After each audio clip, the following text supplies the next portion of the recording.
This week on Redbeard's Overthunk Junk, we discuss why you shouldn't mount headlights sideways. Hey guys, Redbeard here. Got the accountant down here giving me a hand with the camera tonight. Anyway, I'm going to give you a little run through of how the parts chase is going on Waffles here. Got the front end back together, but then we got to address the brakes. And I assume that would be pretty straightforward.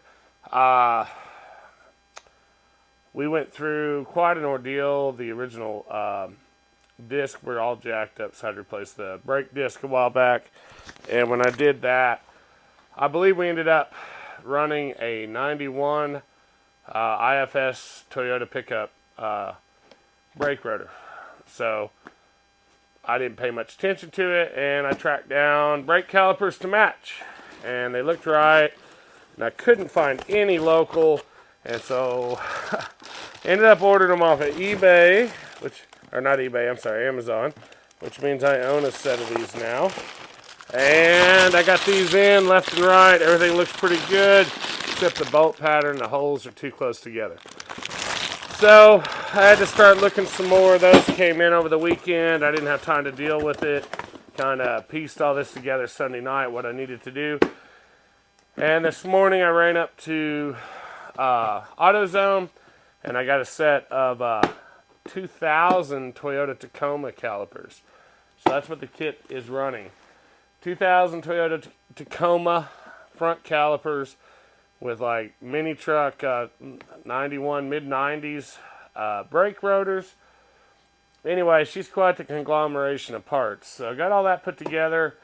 The original calipers were shimmed. I have no idea why. And that may have been a lot of our problem. I think it was shoving everything to one side, like preloading it. Because when I put it back together, I didn't reinstall any shims behind the bolts or any of the hardware. Everything fit up. Actually fit up pretty good. Maybe I just put the kit together properly this time. Dave Watts and some other guys helped me through with some of that. So hopefully we got that all put together right. But drive flanges are in, axles are in, brakes are bled, brakes are plumbed. I found one little spot that got smashed a little bit on the brake line, extended brake line, so maybe those are going to get changed too. As of right now, it's not locking up. And believe it or not, that wasn't the side that was giving us the bulk of the issues. So hopefully that's going to be okay. But anyway, guys, we're going to pause the video and move over here. I'll show you the trimming I had to do to get all this to fit. Hey, guys. So anyway, here's the brakes mounted up. I routed the this brake line. I believe most likely it pinched between the axle and this drag link here. I think is what happened. So I tried to route this around. I'll probably zip tie this up where it can't move, but I got plenty of slack, and all my slack's back here kind of protected. So I think this routing is going to be okay. I mean, it's not bolted on, but man, it looks really centered. I'm getting good release off of the brakes at this point. We did pump them up and bleed them. Everything clears. Everything looks pretty good. And let's see, everything's bled out. So the interesting part was I had to modify these shock towers. If you come in here and look, I believe the initial demise of the knuckles was contacting the shock towers. Because as these turn, they don't clear by much. And I actually found a big nick in this washer on each side where this outer knuckle bolt contacted at full stuff. And that's probably what started breaking them and loosening them up. So hopefully I've got it cleared enough. I'm still not real happy with this. As soon as I get 220 back down here, I'm going to take and rip through here on both sides, front and rear. And I'm going to take and burn all this together. I know it's a bolt-in kit, but I'm tired of playing around. So we're gonna weld it all together. And if I gotta address it later, I got a plasma cutter. We'll get it apart. But that's it, guys. Both sides are done. I gotta put differential juice back in there, and then I think it's ready for tires and a test drive. So we'll see how that goes. Maybe we'll even get it out and put it up on an obstacle or something and see how everything fluxes out. Make sure the brake lines aren't pulling tight, and check things out proper this time.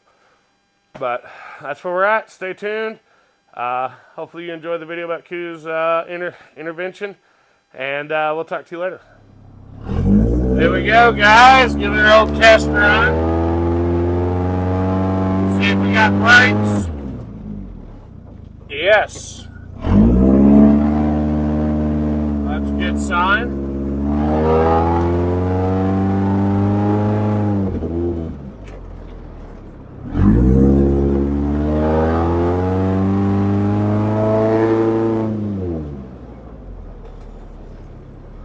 We got brakes and shifts. We got off-road.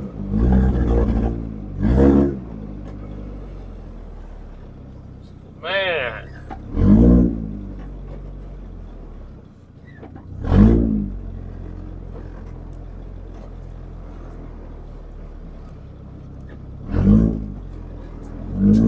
Look at us go.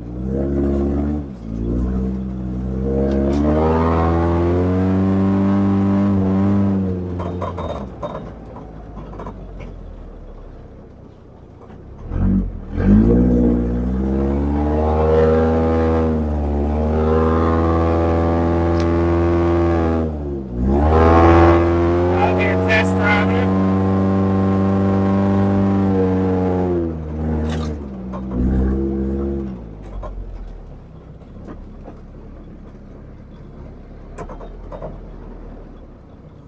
I can already tell the bent front drive shaft is going to be an issue. Hey guys, remember we talked about the items that were left need to be addressed. I knew the front drive shaft had, I thought it was play. I thought the collar was worn. No, it's bent. So anyway, I pulled that out tonight. I got everything put back together. Brakes are great, no drag. Everything feels like it should now.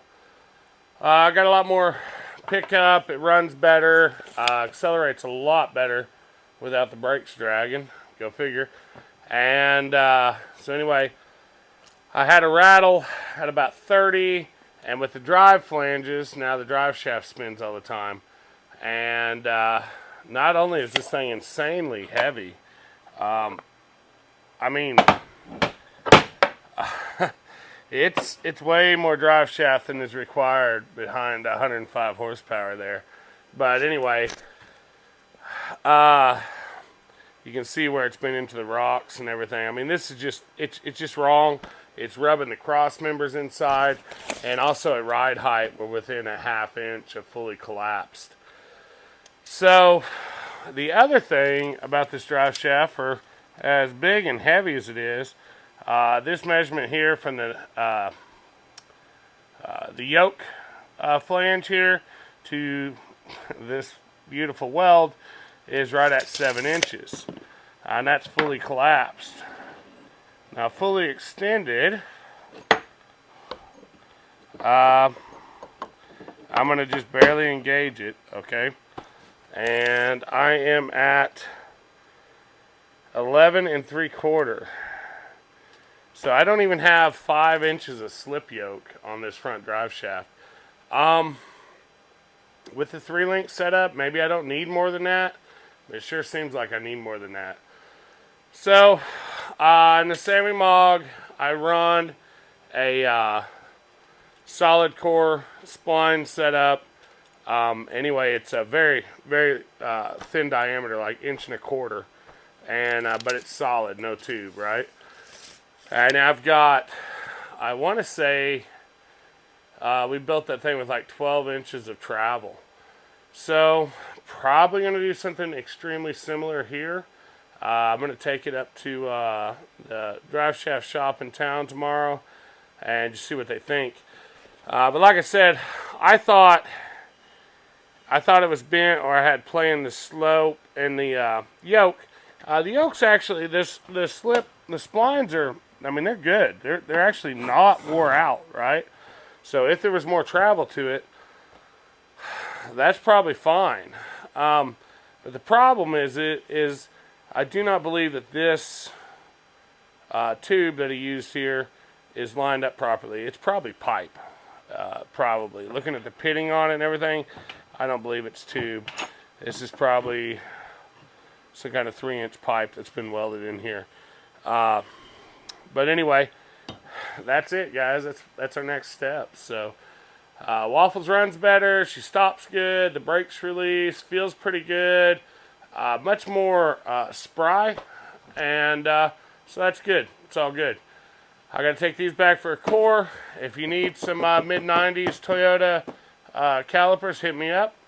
I don't really feel right about returning them back where I ordered them from because they sent me what I ordered. I just ordered the wrong part. So anyway, I'll cut you a deal on those. Part number 191240 and 191241. And that should be for like I don't know, mid-90s Toyota IFS. So that's where we're at, guys. Going to call it a night, and we'll catch up with you later. Thank you.